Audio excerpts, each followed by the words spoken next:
I was dying on my living room rug. That isn't a figure of speech.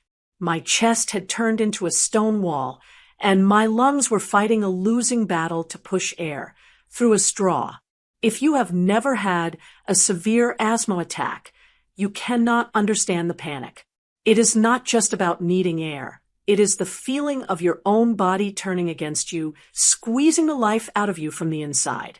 And just when they thought they had gotten away with it, the video revealed a detail that shattered their perfect family life forever. I clawed at the fibers of the expensive Persian carpet my husband, Tom, had bought for our 40th anniversary. My fingernails scraped against the wool. I needed my inhaler. It was right there on the coffee table, maybe 3 feet away. But when you cannot breathe, 3 feet might as well be 3 miles. My vision was starting to spot with black dots. I wheezed, a horrible, high-pitched sound that embarrassed me even as I suffocated. I dragged myself forward, inch by inch. My hand shook as I reached up, my fingers brushing the cold wood of the table leg. I just needed to pull myself up, just a little. Then, a hand appeared in my blurry vision. It was a manicured hand, pale pink nail polish. A diamond ring that I had paid for. Kay, my daughter-in-law, picked up the blue inhaler. Relief washed over me so strong it almost made me dizzy. Thank God. She was going to hand it to me. She was going to save me. I looked up at her, my mouth opening and closing like a fish on a dock, waiting for the plastic mouthpiece to touch my lips. But she didn't lower her hand. She stood there, towering over me. She was wearing her tennis whites, looking so clean and crisp, while I was a breathless, sweating mess on the floor. She turned the inhaler over in her fingers, examining it like it was a curiosity, something she had found at a garage sale. Please, I tried to say, but no sound came out, only a ragged, wet whistle. Kay smiled. It wasn't a nice smile. It didn't reach her eyes. Her eyes were flat and cold, like a shark's. You're making so much noise, Nancy, she said. Her voice was calm, conversational. It's really dramatic. Do you have to be so loud? I reached out, grabbing the hem of her skirt. I was begging. I have never begged for anything in my life, but I begged then. My lungs were burning. My heart was hammering against my ribs like a trapped bird. She took a step back, pulling her skirt from my grip. She held the inhaler up, just a few inches higher, just out of my reach. Roy, she called out. My heart leaped. Roy, my son, my beautiful boy. He was here. He would stop this. He would see his mother on the floor, and he would rush over. He would grab the medicine from her and help me sit up. He would yell at her. Roy, come look at your mother. Kay said, her voice dripping with mock concern.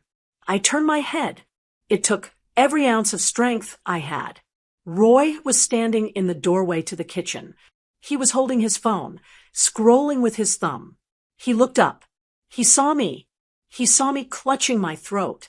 He saw his wife holding my lifeline above her head like a toy. Our eyes locked. For 1 second, I saw recognition. He knew what was happening. He knew I was in trouble. Then he looked at Kay. She didn't say anything to him. She just raised an eyebrow. A silent command. Roy looked back at his phone. He turned his shoulder, blocking me from his view. He walked back into the kitchen. I'm going to grab a soda, he mumbled.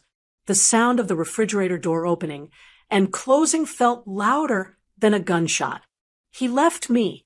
He actually left me. The shock hurt more than the lack of air. My own son, the boy I had nursed through fevers, the boy I had driven to soccer practice, the boy I had helped buy this very house. He saw me dying, and he chose a soda. I looked back at Kay. She was enjoying this. She wasn't just being mean. She was feeding on it. She leaned down, bringing her face close to mine. I could smell her expensive perfume. It smelled like vanilla and rot. She whispered, "Gasp, loser." It was such a childish word. A word a high school bully uses. But coming from a grown woman, watching her mother-in-law suffocate, it was the most terrifying thing I had ever heard. It meant she didn't see me as a person. She didn't see me as a mother. I was just a nuisance. A loser who couldn't even breathe, right? The black spots in my vision were taking over now. The room was spinning. I fell back onto the rug, my strength gone. I stared up at the ceiling fan spinning lazily above me, round and round, like the cycle of abuse I had ignored for years. I was going to die here, on this rug, and they would tell everyone it was a tragedy. Poor Nancy. Her asthma finally got her. We tried to help, but we were too late. They would cry at my funeral. Kay would wear black and hold Roy's hand, and everyone would comfort them. I turned my head to the side, my cheek pressing against the wool. My line of sight drifted to the built-in bookshelves next to the fireplace. Tom loved those shelves. He filled them with books he never read and accolades from his career. And there, nestled between a leather-bound history of the Civil War and a ceramic vase, was a small black box. It had a tiny red light. Blink, blink, blink. The security camera. Tom had installed them months ago. He was paranoid about break-ins after the neighbors got robbed. He had put them in the living room, the hallway, and the front porch. Kay had hated them. She complained they were ugly, that she didn't like being watched. Tom had promised to take them down, but he never got around to it. He just stopped talking about them. The little red light was steady. It was recording. It saw me. It saw Kay. It saw the inhaler in her hand. It saw Roy turn his back. A strange sensation washed over me. It wasn't air, but it was something like it. Clarity. I couldn't die. If I died now, they won. If I died now, that video would be deleted and the lie would become the truth. I forced myself to stop panicking. Panic uses oxygen. I needed to conserve. I closed my eyes and focused on the tiniest sliver of air entering my nose. Small breaths. Shallow. Don't fight the obstruction. Flow around it. I lay still. Very still. Oh, look at her, Kay said, standing straight again. She sounded bored now. She stopped flopping around. I think the drama is over. She tossed the inhaler. It hit the carpet near my head with a soft thud. Come on, Roy, she yelled toward the kitchen. Let's go out on the patio. The air in here is stale. I heard her footsteps fade. I heard the sliding glass door open and close. I was alone. I waited. 1 minute. 2 minutes. My chest still felt like it was wrapped in iron bands, but the inhaler was there. I reached out. My fingers closed around the blue plastic. I brought it to my lips. I pressed the canister. The mist hit the back of my throat. I held it in, counting to 10 in my head. 1, 2, 3. I exhaled. I took another puff. Slowly, painfully, the iron bands began to loosen. The air trickled back in. My vision cleared. I lay there for a long time, just breathing, listening to the silence of the house. This house that I kept clean. This house that I paid the taxes on. This house where I was currently lying on the floor like a piece of discarded trash. I pushed myself up to a sitting position. My hands were shaking, but not from fear anymore. From rage. I looked at the bookshelf again. The red light blinked at me. A silent witness. They thought I was weak. They thought I was a loser. They thought I was just an old woman who would fade away quietly, grateful for whatever scraps of attention they threw at me. Kay had called me a loser. I took a deep breath. It rattled in my chest, but it filled my lungs. I am not a loser. I am Nancy Wentworth, and I have everything on tape. I stood up. I was unsteady, but I was standing. I wasn't just a mother-in-law anymore. I was a woman with a weapon, and they had no idea I was holding it. If you drove past our house on Maplewood Drive, you would think we had it all. It is a big colonial-style home with white pillars and black shutters. The lawn is always green, cut diagonally just the way Tom likes it. There is a wreath on the door for every season, pastels for Easter, red and gold for Christmas, burnt orange for autumn. To the outside world, the Wentworths are the picture of the American dream. I am the matriarch, the grandmother living comfortably with her successful son and his beautiful wife. We go to church on Sundays. We host the neighborhood 4th of July barbecue. Mrs. Gable, next door, always tells me how lucky I am. "Oh, Nancy," she says, leaning over the fence. "It must be such a joy to have your family so close. You're never lonely." I always smile and nod. Yes, I'm very blessed. That is the lie I have told for 5 years. The truth is, loneliness isn't about being alone. The worst kind of loneliness is sitting at a dinner table with 3 other people and realizing that if you stood up and walked away, no one would even look up from their plates. After the asthma attack, I retreated to my bedroom. I didn't tell Tom what happened when he got home from the golf club. I knew what he would say. He would say I was overreacting. He would ask if I had taken my maintenance medication. He would say, "Nancy, don't cause trouble. Kay has been under a lot of stress lately. Tom is a good man on paper. He provided for us. He never raised a hand to me. But somewhere along the line, he decided that a peaceful life was more important than an honest one. He cares deeply about appearances. He wants the neighbors to envy us. He wants the guys at the club to think he's the patriarch of a dynasty. That is actually why the cameras are there. Tom installed them 6 months ago because someone 2 streets over had a package stolen from their porch. Tom went overboard. As usual, he put cameras in the hallway, the kitchen, the living room, and the driveway. He said, "I have to protect my property." It is ironic, isn't it? He wanted to protect his property, his TVs, his golf clubs, his car. He never thought he would need to protect his wife from his daughter-in-law.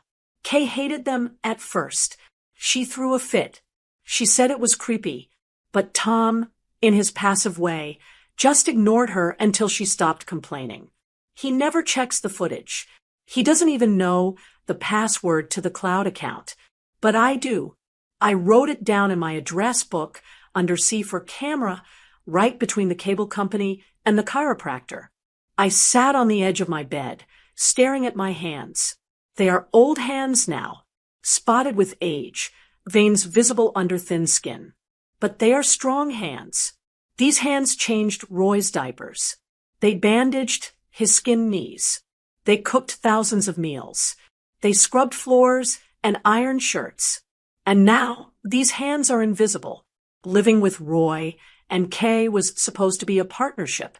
When Tom retired, we thought it made sense to combine households. We had the space. Roy and Kay were saving for a bigger place. It was supposed to be temporary, or at least mutually beneficial. It started slowly. A comment here, a sigh there. "Nancy, could you not leave your magazines on the coffee table? It looks cluttered," Kay would say. So I moved my magazines to my room. "Mom, don't cook the pot roast tonight. Kay wants sushi," Roy would say. So I put the roast back in the freezer and ate the sushi, even though the salt made my ankles swell. Then it became expectations. I became the unpaid maid. I would wake up to a sink full of dishes from their late-night snacks. Wine glasses with lipstick stains, plates with crusty cheese. They never rinsed them. They just left them, knowing that when they came home from work, the sink would be empty and shining. I did it. I did it because I wanted to be helpful. I did it because I wanted them to like me. But the more I did, the less they saw me. I became a ghost in my own house. I would walk into a room and the conversation would stop. Not because they were hiding secrets, but because they just didn't think I was worth talking to. I would ask Roy about his day, and he would give me one-word answers without looking away from the TV. Fine. Good. Busy. He wasn't always like this. That is the pain that sits in my chest, heavier than the asthma. Roy used to be my sweet boy. He was the one who would bring me dandelions from the yard. He was the one who called me every Sunday when he was in college. We used to laugh. We had inside jokes. But when he met Kay, he changed. It wasn't instant. It was a slow erosion. She has a way of looking at people, a way of making you feel like you are wearing the wrong clothes or saying the stupidest thing. Roy didn't want to look stupid, so he started mimicking her. He started rolling his eyes when I told a story. He started correcting my grammar. He started treating me like an embarrassingly outdated piece of furniture that he couldn't get rid of. They treat me like a burden. I hear them whispering when they think I'm asleep. Did you hear her coughing last night? It kept me up. Kay would complain. I know, babe. I'll talk to her. Roy would soothe her. Talk to me? As if my health was a behavioral issue. As if I was coughing on purpose to annoy them. And that's what led to today. The gasp, loser moment wasn't an accident. It was the climax of 5 years of dehumanization. Kay didn't see a human being on the floor. She saw an inconvenience. She saw an old appliance that was malfunctioning. I stood up from the bed and walked to the mirror. I looked at myself. I saw a woman with gray hair and tired eyes. But I also saw the woman who had survived breast cancer 10 years ago. I saw the woman who had raised a son. I saw the woman who had managed the household finances for 40 years. I was not a ghost.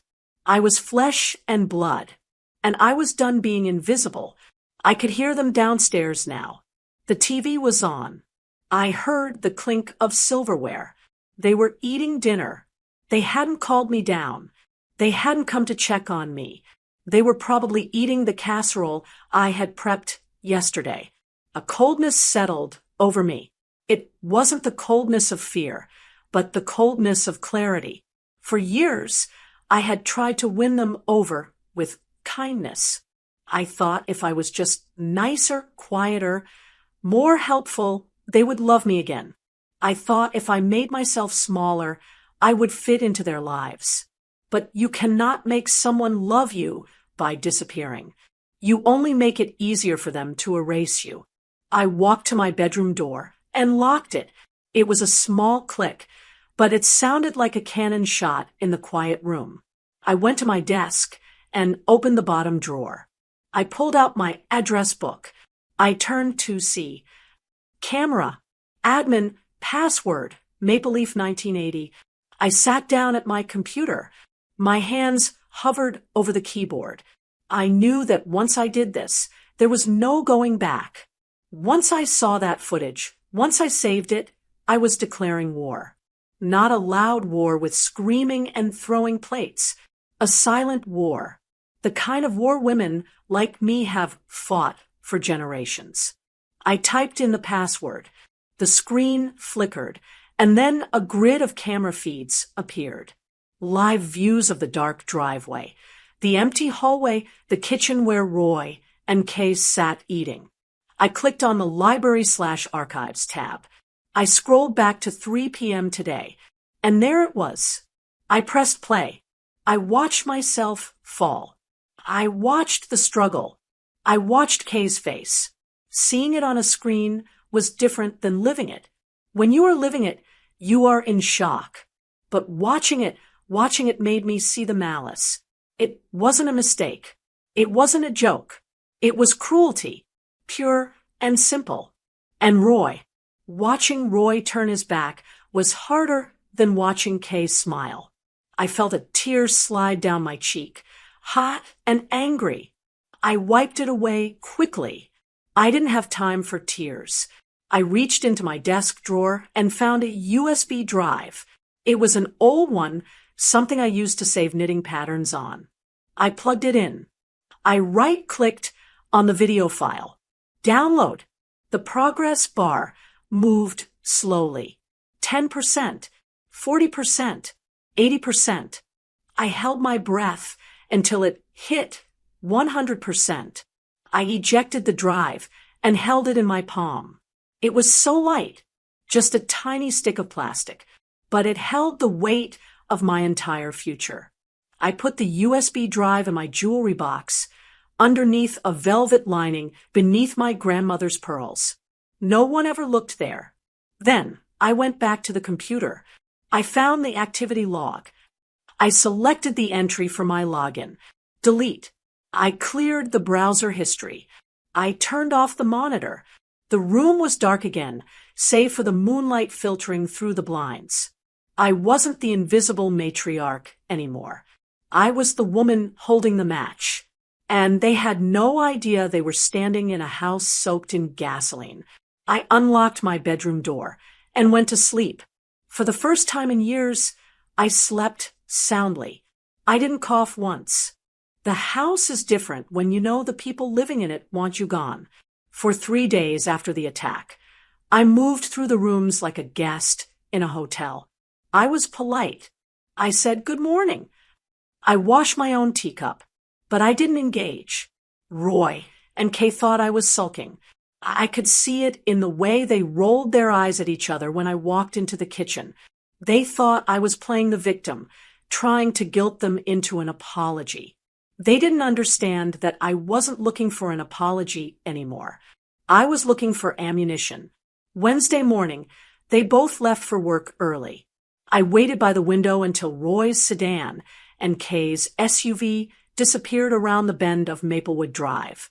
The moment the house was silent, I didn't go back to bed. I didn't turn on the television. I went straight to my room and locked the door. I pulled the jewelry box out from under the bed, lifted the velvet lining, and took out the USB drive. It was so small, no bigger than my thumb, yet it felt heavy in my hand. I sat at my desk and plugged it into my laptop. I hadn't watched it since the night I downloaded it. I had been too afraid that I might have imagined the cruelty. Maybe Kay hadn't really sneered. Maybe Roy hadn't really seen me. Memory is a tricky thing when you are suffocating.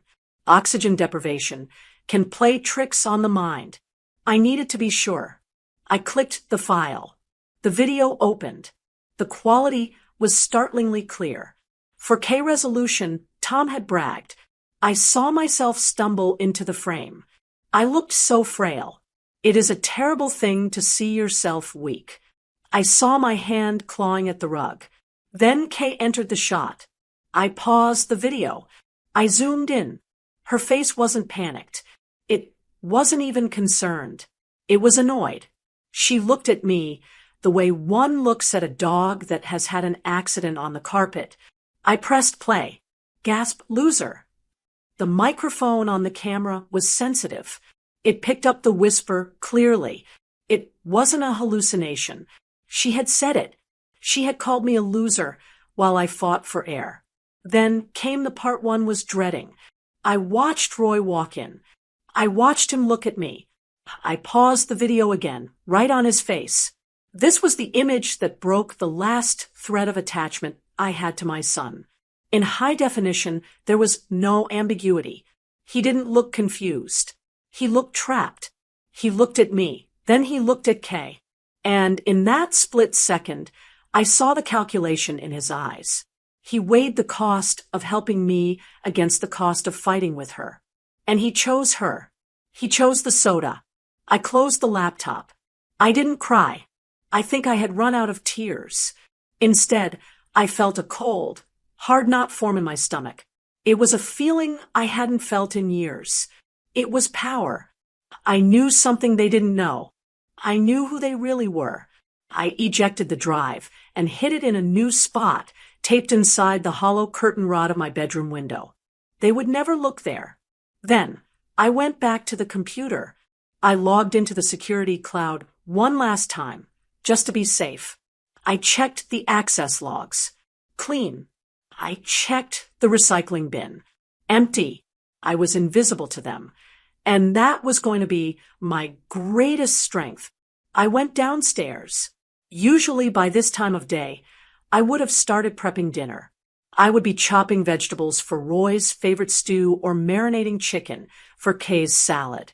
I would be dusting the living room, making sure the throw pillows were fluffed exactly how Kay liked them. I stood in the center of the kitchen. No, I said aloud to the empty room. I walked out of the kitchen. I went to the sunroom, sat in my favorite armchair, and opened a book.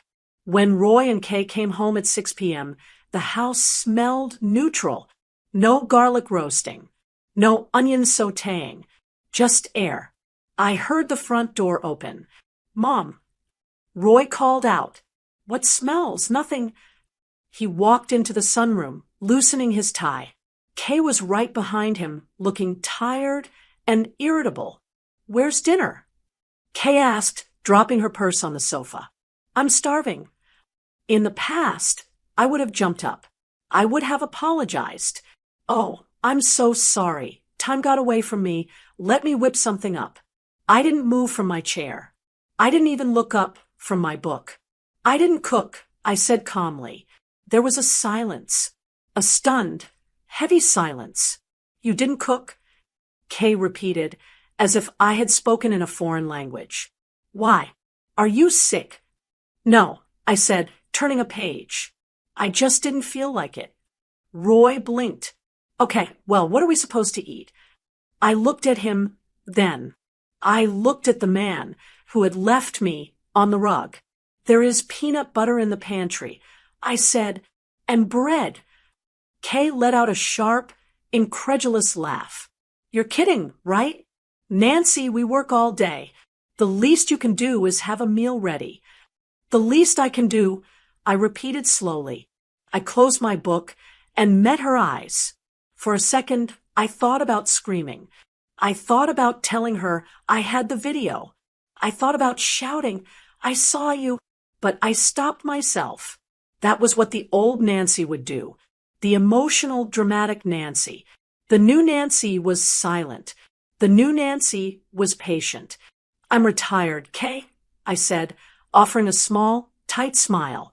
"I think I'm going to start enjoying my free time. You're a capable woman.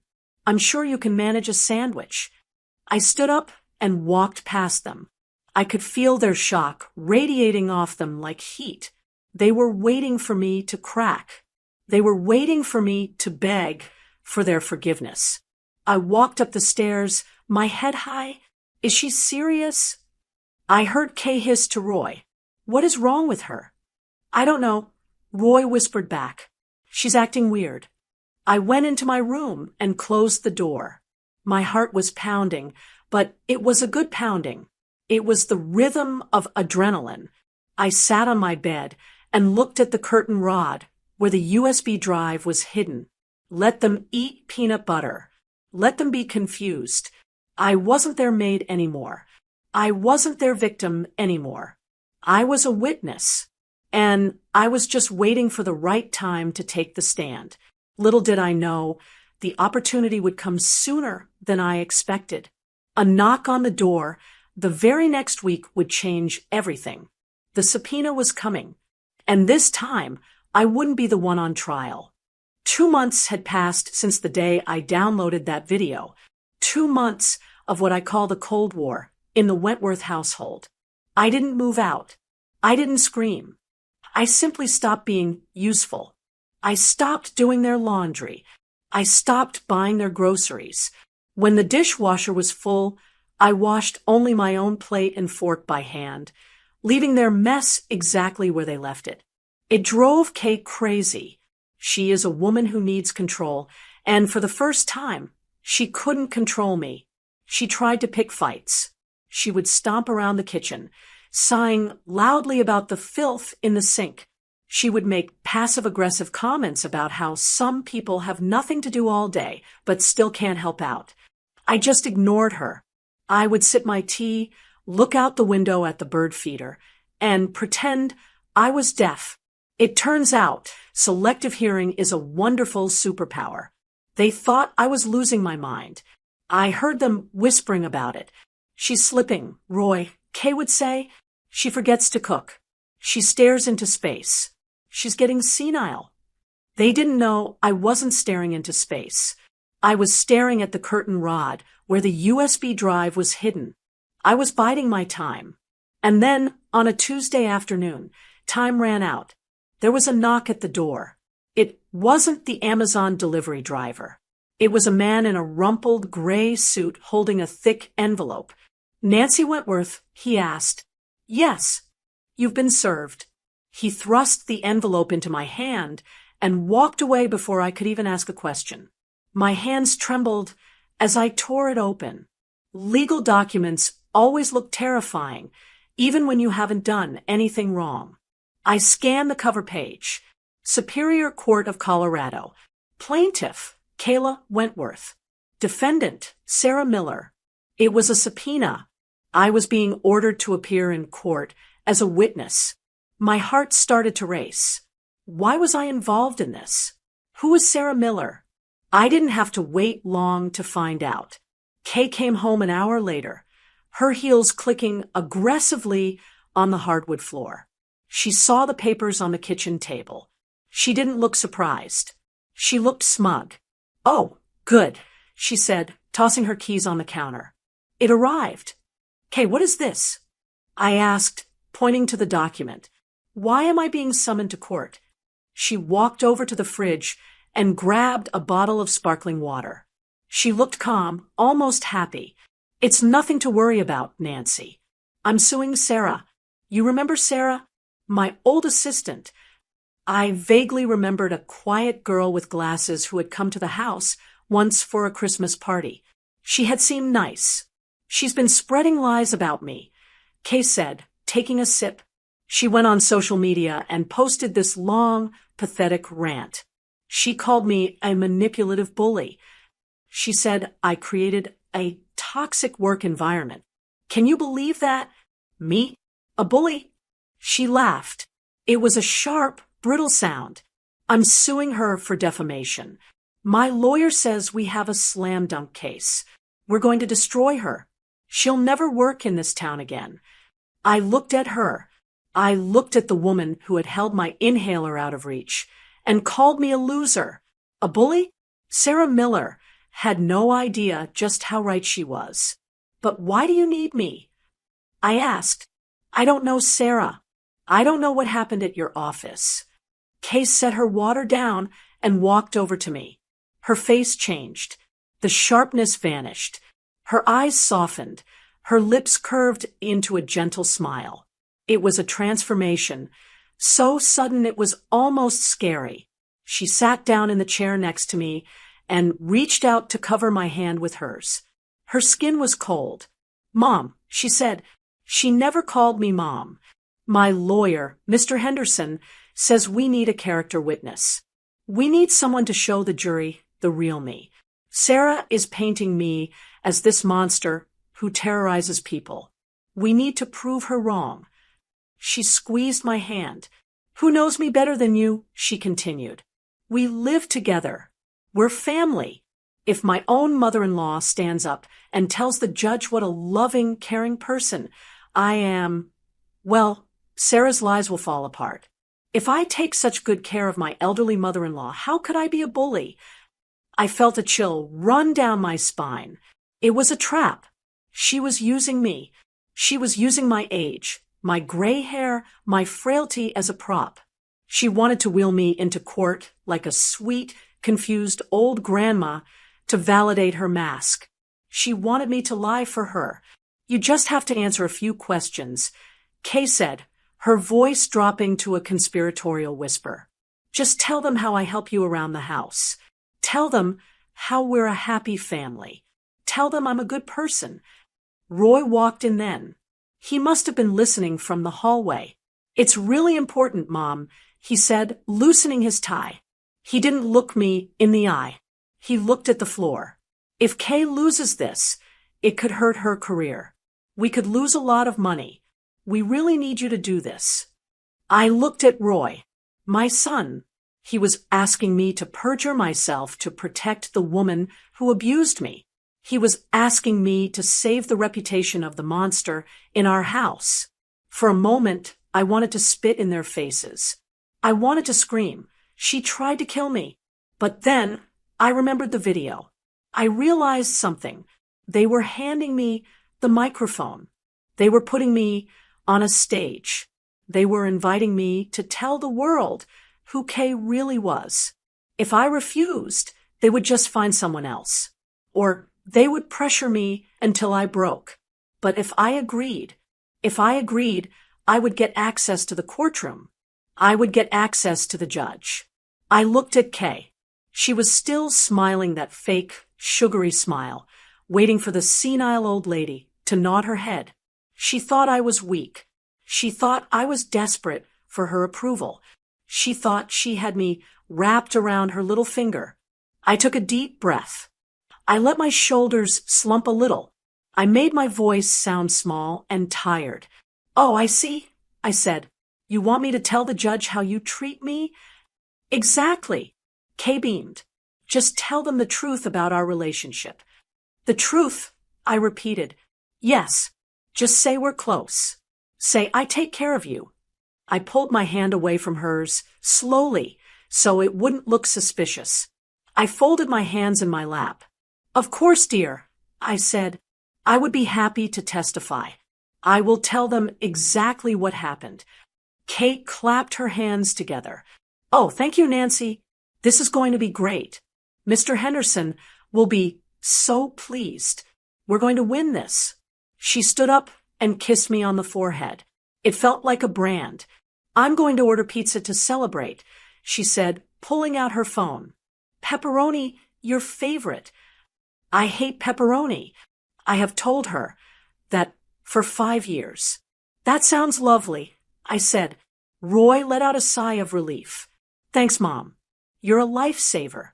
I watched them bustle around the kitchen, happy and confident. They were already celebrating their victory. They thought they had just secured their star witness. They didn't know they had just handed the executioner an axe. I stood up and walked to the window.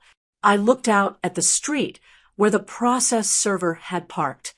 "I'll tell them exactly what happened," I whispered to the glass. I wasn't lying. I was going to tell the truth. The whole truth. And nothing but the truth. I went upstairs to prepare. I had a phone call to make. Not to Kay's lawyer, but to the number listed on the subpoena for the defense. Sarah Miller's lawyer.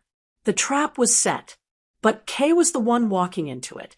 The week leading up to the trial was the longest masquerade ball of my life. Suddenly, I wasn't the burden or the invisible woman anymore. I was the star of the show, and Roy and Kay were my desperate directors. They sat me down at the dining room table every night after dinner. Kay would clear away the dishes, something she hadn't done in years, and pour me a cup of herbal tea.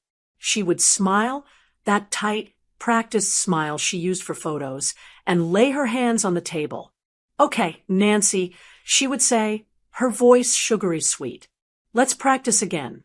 What will you say if the lawyer asks about my temper?" I would sip my tea, looking at her over the rim of the cup. "I will say you are passionate." "Passionate.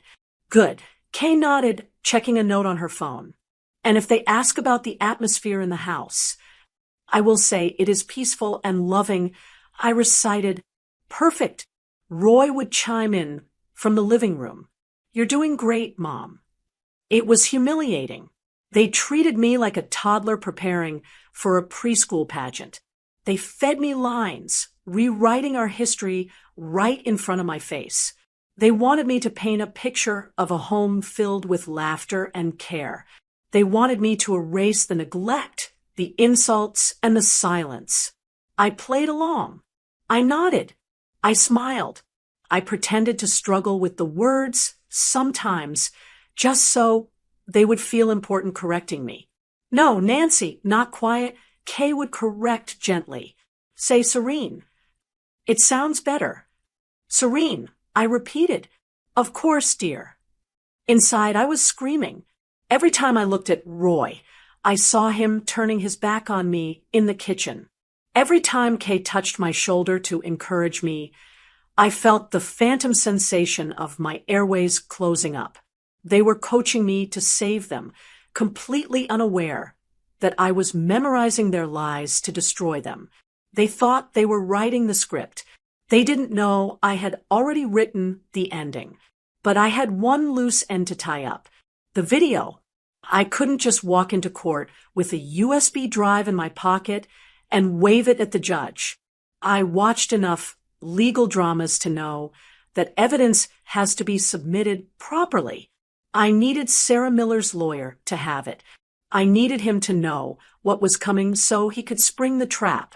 On Thursday, 2 days before the trial, I told Kay I had a hair appointment. I want to look nice for the judge, I said. I need a trim and a set. Kay didn't suspect a thing. In fact, she looked relieved. That's a great idea, Nancy. You want to make a good impression. Here, take my credit card. She handed me the card she usually forbade me from touching. It felt like blood money.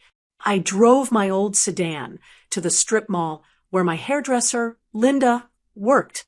I did get my hair done. I needed the alibi to be solid, but the moment I was out of the chair, smelling of hairspray and lavender, I didn't go home. I drove 3 towns over to a small diner off the highway. I sat in a booth in the back, clutching my purse.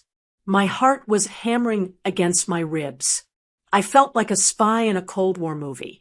I kept checking the door, terrified Roy would walk in, even though he was at work 30 miles away. 10 minutes later, a man walked in. He was young, maybe 35, with sharp eyes and a kind face. It was the lawyer for the defense, the man representing Sarah Miller. I had called his office from a payphone at the grocery store. Yes, they still exist if you look hard enough, and left a message saying I had critical information regarding the Wentworth case. He slid into the booth opposite me. He looked confused. He expected a witness for the plaintiff, not a defector. Mrs. Wentworth, he asked softly. Mr. Davis. I nodded. I didn't waste time on pleasantries. My daughter-in-law, Kay, thinks I am going to testify that she is a saint. He leaned back, crossing his arms. And are you? I'm going to testify, I said, but not to that. I reached into my purse. My hand brushed past the tissue packet and the mints until I felt the cool plastic of the USB drive. I pulled it out and placed it on the Formica table between us. What is this? He asked. This is the truth, I said. 2 months ago, I had an asthma attack. Kay didn't help me. She taunted me. And Roy. Roy did nothing. Mr. Davis's eyes widened. He looked from the drive to me. You have proof. It is all on there. Security footage. Clear audio. You will hear her call me a loser while I gasp for air.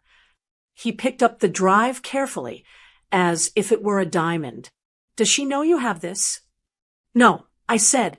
She thinks I am a confused old woman who is happy to do as she is told. She thinks I am on her side. A slow smile spread across his face. It wasn't a shark smile like Kay's. It was a smile of justice. Mrs. Wentworth, he said, tucking the drive into his pocket. You just won this case. But you have to go through with it. You have to take the stand and let her lawyer question you first. We need her to commit to the lie before we expose it. I know, I said. I am ready. I drove home, feeling lighter than air. When I walked through the door, Kay was in the kitchen. Your hair looks nice, Nancy, she said, barely looking up from her salad. Did you remember the lines for tomorrow? Yes, I lied effortlessly. I remember everything. That night, the night before the trial, the house was eerily quiet. Roy was pacing in the living room, rehearsing his own testimony. Kay was in the bedroom, picking out her outfit. She wanted to look professional but approachable. I laid out my clothes on my bed, my best Sunday suit, navy blue with a cream blouse.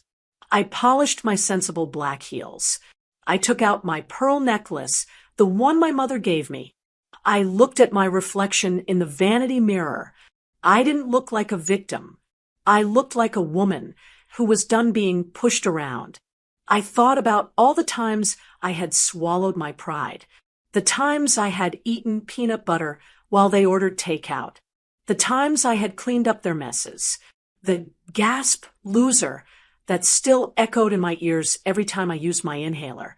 Tomorrow, the silence would end. I climbed into bed, but I didn't sleep much. I lay there staring at the ceiling, rehearsing my own lines. Not the ones they gave me, the real ones. Morning came with a gray, steel-colored sky. The air was crisp. We ate breakfast in silence. Roy looked nauseous. Kay looked focused, like a predator spotting prey. "Remember, Nancy," Kay whispered as we headed to the car. "Stick to the script. Don't improvise.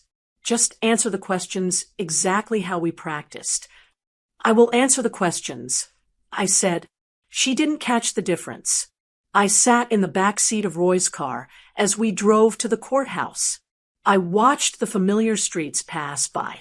I said a silent goodbye to the grocery store where I shopped, the park where I used to walk, the life I had known for the past 5 years.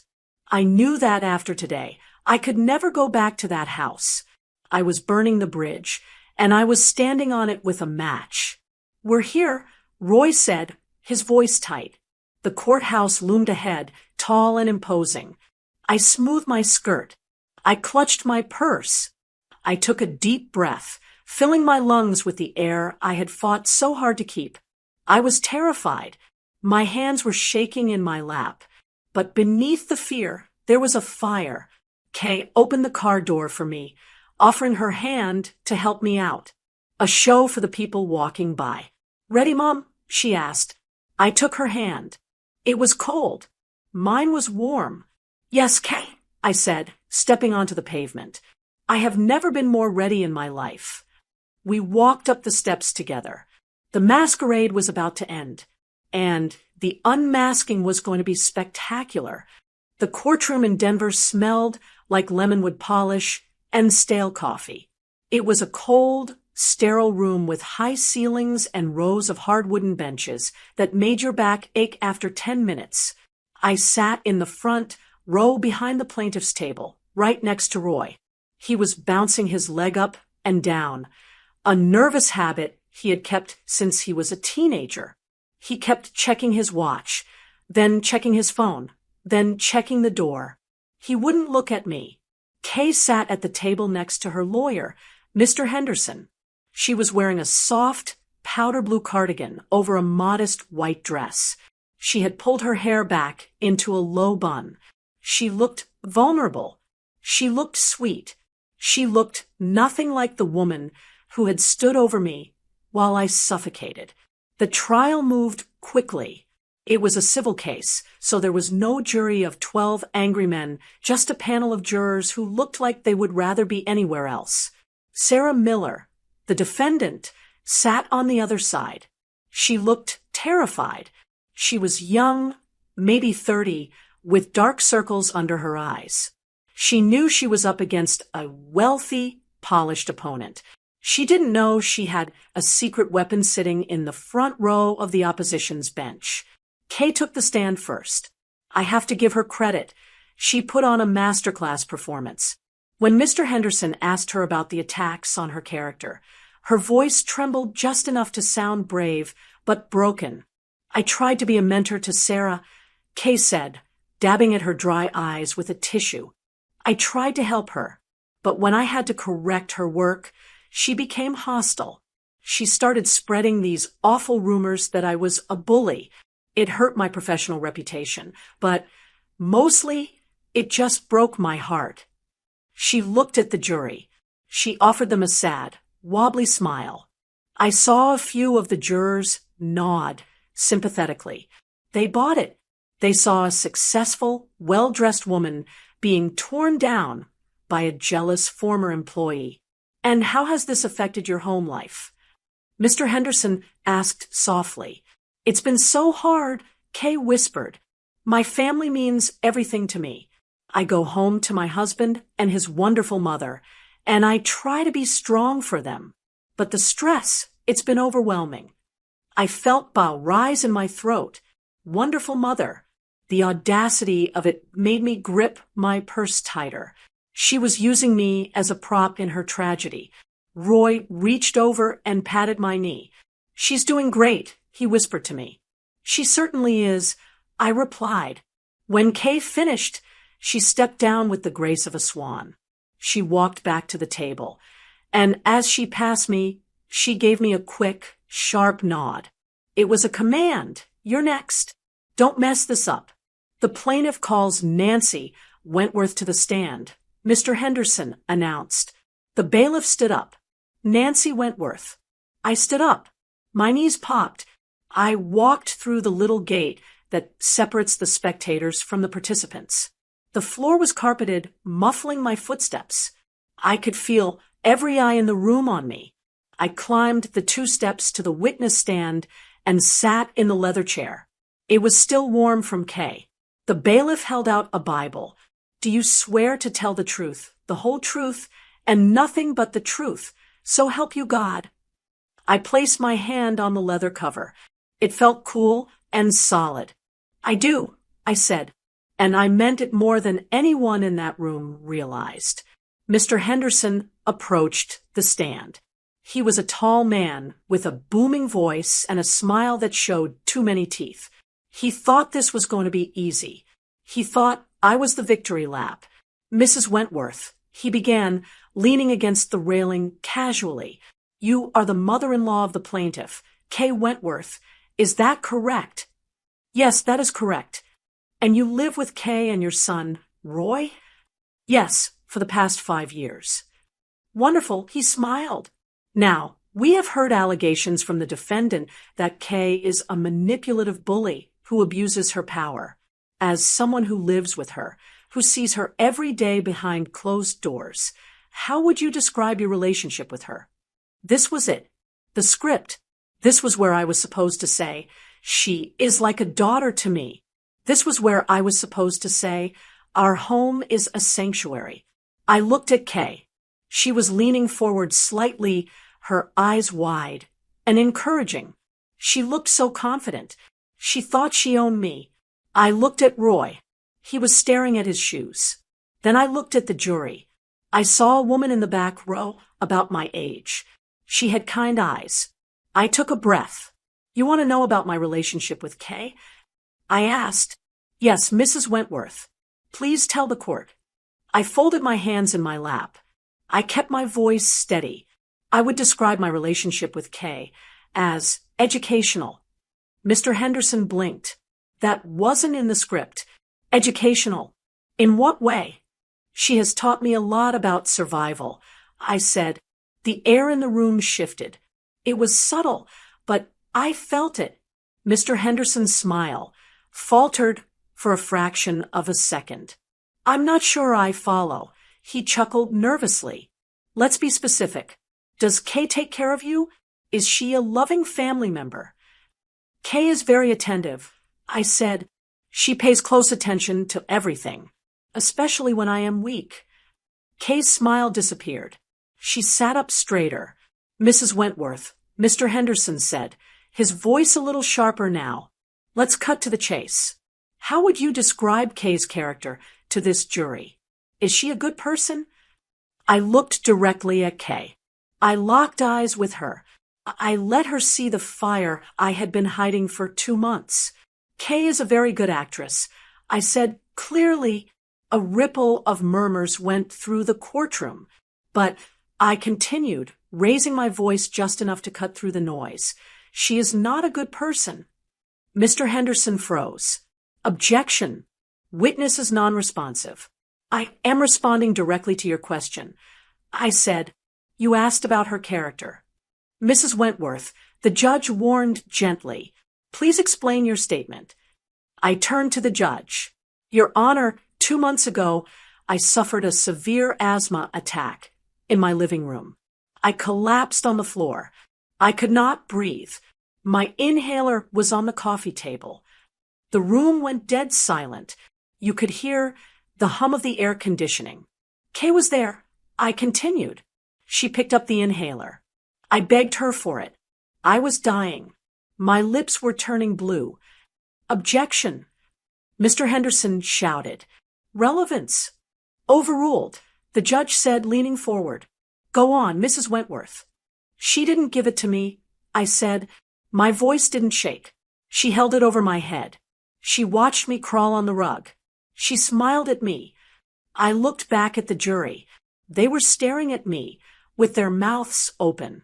The woman in the back row had her hand over her heart. And then, I said, she whispered something to me. She said, Gasp, loser. Gasps erupted in the courtroom. Real ones this time. She called me a loser while she watched me suffocate. I said, and my son, Roy, he was there too. He saw it happening, and he walked into the kitchen to get a soda because he was too afraid of his wife to help his own mother. Liar! Kay shrieked. She jumped up from her seat, knocking her chair over. The mask was gone. The sweet victim had vanished, replaced by the predator I knew so well. Her face was twisted in ugly, red rage. She's senile. Kay screamed, pointing a shaking finger at me. She's lying. She's crazy. None of that happened. Roy grabbed her arm, trying to pull her down. Kay, stop. Sit down. She's trying to ruin me. Kay yelled. Mr. Henderson looked like he wanted to vanish into the floor. He hadn't vetted his witness. He had trusted a narcissist. And now his case was imploding. Order! The judge banged his gavel. Order in this court. Counsel, control your client. I am telling the truth, I said calmly into the microphone. And I am not the only one who saw it. I looked toward the defense table. Sarah Miller's lawyer, Mr. Davis, was already standing up. He had his hand in his pocket. He looked at me and nodded. Your Honor, Mr. Davis said, his voice cutting through the chaos. The defense has evidence to corroborate Mrs. Wentworth's testimony. We have video surveillance footage from inside the home on the day in question. Kay stopped screaming. She froze. Her eyes went wide. She looked at Roy. Video, she whispered. What video? Roy looked at me. His face was pale, the color of old dough. He realized in that moment what the red blinking light on the bookshelf had been doing all along. We have copies for the court, Mr. Davis said, walking toward the bench with the USB drive I had given him in the diner. The judge took the drive. He looked at Kay, then at me. We will take a 15-minute recess to review this evidence, the judge said. Everyone remains seated. I sat back in the witness chair. My hands were folded. My heart was steady. I watched Kay sink back into her chair. She looked small. She looked trapped. She looked like a loser. The courtroom buzzed with energy, the kind of electricity you feel before a thunderstorm breaks. But I wasn't afraid of the storm anymore. I was the one who had brought the lightning. The 15-minute recess felt like a lifetime. The court reporter typed something, stopped, and sipped water. The bailiff stood by the door, arms crossed, looking at the ceiling. I didn't look at Roy or Kay. I kept my eyes forward, staring at the wood grain of the witness stand.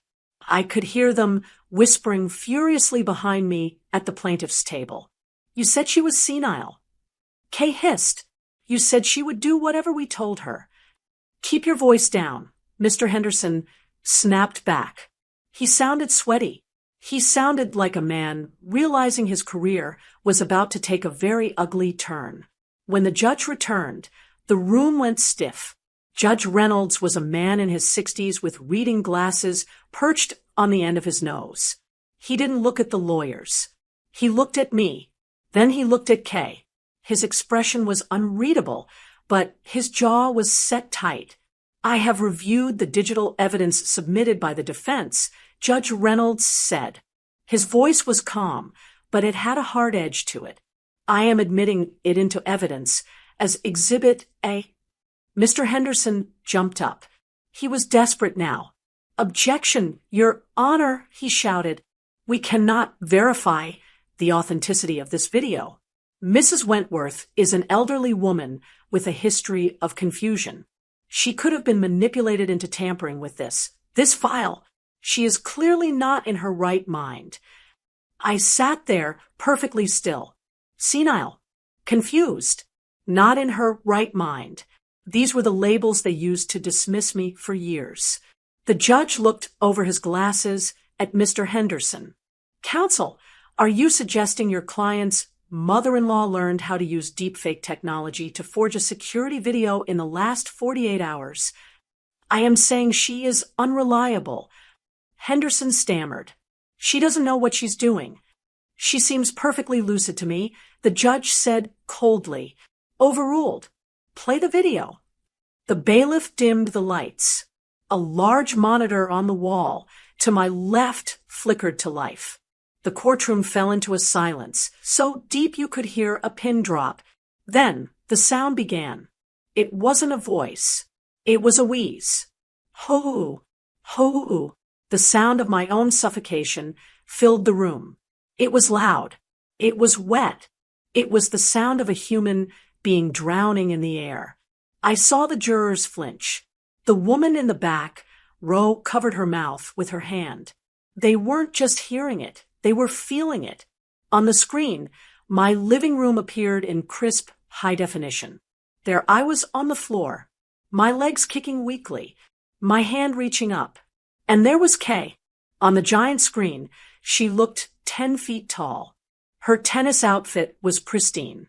Her face was bored. "Please," the video Nancy tried to say. The real me sat in the witness chair, watching the jury watch Kay. I saw their faces change. Confusion turned to shock. Shock turned to disgust. On the screen, Kay pulled the inhaler back. She examined her fingernails. "You're making so much noise, Nancy," the video Kay said. A collective gasp went through the courtroom. It was involuntary. People couldn't believe what they were seeing. Then Roy walked into the frame. I heard a sob from the table behind me. It was Roy.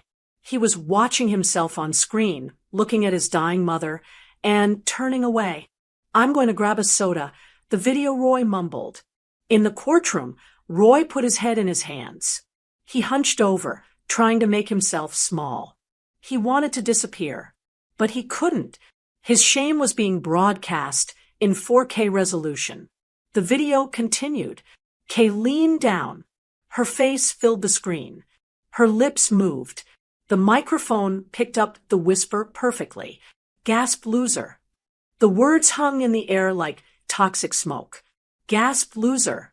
The video ended. The screen went black. The lights came back up. For 3 seconds, nobody moved. Nobody breathed. Then, the judge turned his chair to face Kay. The look on his face wasn't judicial neutrality anymore. It was pure human revulsion. "Mrs. Wentworth," the judge said. Kay stood up. She was trembling. Her face was pale, stripped of all its makeup and pretense. She looked around the room, searching for an ally. She looked at the jury, but they were glaring at her with open hostility. One juror, a man with gray hair, was shaking his head in disbelief. It's out of context." Kay screamed. Her voice cracked, high and hysterical. "We were joking. It was a joke. She and I have a dark sense of humor. You don't understand our relationship." "A joke," the judge repeated. "You withheld life-saving medication from a woman in distress. Is that your idea of a punchline?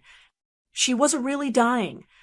Kay yelled, pointing a shaking finger at me. "She's dramatic. She does it for attention. Look at her. She's sitting right there. She's fine. She set me up." She was unraveling. The cool, collected executive was gone. In her place was a cornered animal lashing out at everyone. "Sit down, Mrs. Wentworth," her lawyer hissed, trying to pull her by the elbow. "No, don't touch me." Kay slapped his hand away. You're supposed to be fixing this. They're twisting everything. Roy, tell them. Tell them your mother is crazy. She turned to Roy. Roy was still burying his face in his hands. He was crying, not the polite, silent tears of a funeral, but the ugly, heaving sobs of a man who realizes he has sold his soul for nothing. Roy. Kay shrieked. Defend me. Roy slowly lifted his head. His eyes were red and swollen. He looked at Kay, and for the first time in 5 years, he didn't look at her with adoration or fear. He looked at her with horror. I saw you, Roy whispered. His voice was weak, but in the quiet room, everyone heard it. What? Kay froze. I saw you, Roy said louder. He stood up. I saw you holding the inhaler. I don't know what I thought. I tried to ignore it, but watching it now, you enjoyed it. You enjoyed hurting her. Roy, shut up. Kay lunged toward him, but the bailiff stepped in, blocking her path. That is enough. Judge Reynolds slammed his gavel down. The sound echoed like a gunshot. One more outburst, Mrs. Wentworth, and I will hold you in contempt of court. Sit down. Now. Kay collapsed into her chair. She looked small. She looked defeated. The perfect family she had spent years curating, the manicured lawn, the expensive dinners, the social standing, had just shattered into a million pieces on the floor of a public courtroom. I looked at Sarah Miller, the defendant. She was crying, too, but they were tears of relief. She looked at me and mouthed, "Thank you." I nodded to her. Then I looked at the judge. Mrs. Wentworth, the judge said to me. His voice was soft again, respectful. You may step down. I stood up. I didn't feel old. I didn't feel frail. I felt tall. As I walked back to my seat, I had to pass Kay. She wouldn't look at me. She was staring at the table, picking at a loose thread on her cardigan. She was already shrinking. She was becoming the ghost now. I sat down. I smoothed my skirt. The masquerade was over. The lights were on. And everyone finally saw the monsters for who they really were. Judge Reynolds didn't waste any time. He looked at Kay, who was slumped in her chair, and then at her lawyer, who was busy stuffing papers into his briefcase as if he wanted to flee the building. Mrs. Wentworth, the judge said, his voice echoing in the silent room. In 30 years on the bench, I have seen some truly shameful behavior. But what I saw on that screen today stands in a category of its own. Kay opened her mouth to speak, perhaps to offer another excuse, but the judge held up a hand. Do not speak, he commanded. This defamation suit is dismissed immediately with prejudice. That means you can never file it again. Furthermore, I am awarding the defendant, Ms. Miller, all legal fees and court costs. Sarah Miller let out a shaky breath, clutching her lawyer's hand. However, the judge continued, leaning forward, my ruling does not end here. The video evidence presented today depicts what appears to be a criminal act of elder abuse and reckless endangerment. I am forwarding a copy of this footage to the district attorney's office with a strong recommendation that they investigate. Kay's face went gray. She wasn't just losing a lawsuit. She was facing jail time. Court is adjourned, the judge said, banging the gavel. The room erupted. Reporters who had been half asleep in the back row were now rushing toward the aisle. Sarah Miller ran over to me and hugged me. She didn't say anything. She just squeezed me tight. I hugged her back. We were two women who had survived the same bully. I walked out of the courtroom with my head held high. The heavy wooden doors swung open, and the bright fluorescent lights of the hallway hit me. Mom, wait. I knew that voice. I had listened to it for 40 years.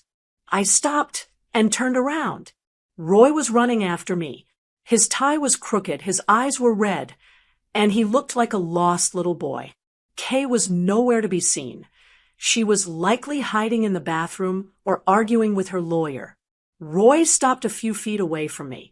He reached out a hand, then pulled it back. "Mom," he choked out. I'm so sorry. I didn't know." I looked at him. I looked at the man I had raised. "You didn't know?" I asked quietly. "I didn't know it was that bad." He stammered. "I saw you on the floor, but I thought you were just having a regular attack. I didn't know she was holding the inhaler. I swear, Mom, if I had known she was hurting you, I would have stopped it." He was crying now, tears streaming down his face. He believed his own lie. He needed to believe it to live with himself. I took a step closer to him. I didn't yell. I didn't raise my voice. "Roy," I said, "you were in the video." He froze. "I watched it." I continued. "I watched you look at me. I watched you see my face turning blue. I watched you see your wife smiling. And you walked away to get a soda. Mom, please." "You knew," I said. "You might not have heard the words," she whispered, "but you knew I was in danger. And you decided that your comfort was more important than my life. You decided that keeping Kay happy was more important than keeping me alive." He hung his head. He had no answer for that. "I love you, Roy," I said. "You are my son. But I cannot have you in my life right now. I cannot look at you without seeing your back turned to me." What are you going to do?" he asked. "I am selling the house," I said. His head snapped up. "What? The house is in my name. Your father left it to me. I let you live there because I wanted a family, but that house is not a home anymore. I have already spoken to a realtor. You and Kay have 30 days to vacate." 30 days, he panicked. "But, Mom, Kay just lost her job. With this legal trouble, we can't get a mortgage. Where will we go?" "You are a capable man, Roy," I said, adjusting my purse strap. "I am sure you will figure it out, just like I figured out how to breathe on my own." I turned and walked away. I didn't look back. I walked out of the courthouse and into the fresh air. For the first time in years, the air tasted sweet. It tasted like freedom. 3 months later, I am sitting on the balcony of my new condo. It is on the 4th floor, overlooking a park. It is smaller than the old house, but it is mine. There are no dark corners here. The walls are painted yellow. The sun pours in every morning. My health has improved dramatically. My doctor says my asthma was triggered by stress. Since moving out, I haven't used my emergency inhaler once. It turns out the biggest allergen in my life was my family. Kay was charged with reckless endangerment. She took a plea deal to avoid prison, probation, and mandatory anger management classes. She and Roy are living in a small apartment across town. I hear things are not going well for them. Without my money and my housekeeping, the cracks in their marriage are turning into canyons. But I don't spend much time thinking about them. I am too busy. I started a small nonprofit organization called The Open Window. We help seniors who are experiencing emotional abuse or neglect. We help them find resources, legal aid, and mostly we just listen. We help them find their voices. Yesterday, a woman came into our office. She was about my age, timid, looking at the floor. She told me her daughter was controlling her finances and making her feel worthless. I took her hand. I looked her in the eye. "You are not worthless," I told her, "and you are not alone." I saw a spark in her eyes. The same spark I felt when I saw that red blinking light on the bookshelf. I sipped my tea and watched the birds flying over the park. I am 70 years old, and my life is just beginning. I am not a ghost. I am not a burden. And I am certainly not a loser. I open my journal and pick up my pen. I write one final sentence for the day. I found my voice, and I'm never staying silent again. Did you like the story? And which city are you listening from? Let's meet in the comments. If you like the story, you can support me by sending a super thanks, so I can keep bringing more stories like this. Thank you so much for your sweet support. I'm looking forward to your comments on the story. On the screen, you can see 2 new life stories that I highly recommend. There's so much more on my channel. Don't forget to subscribe. See you in the next life story.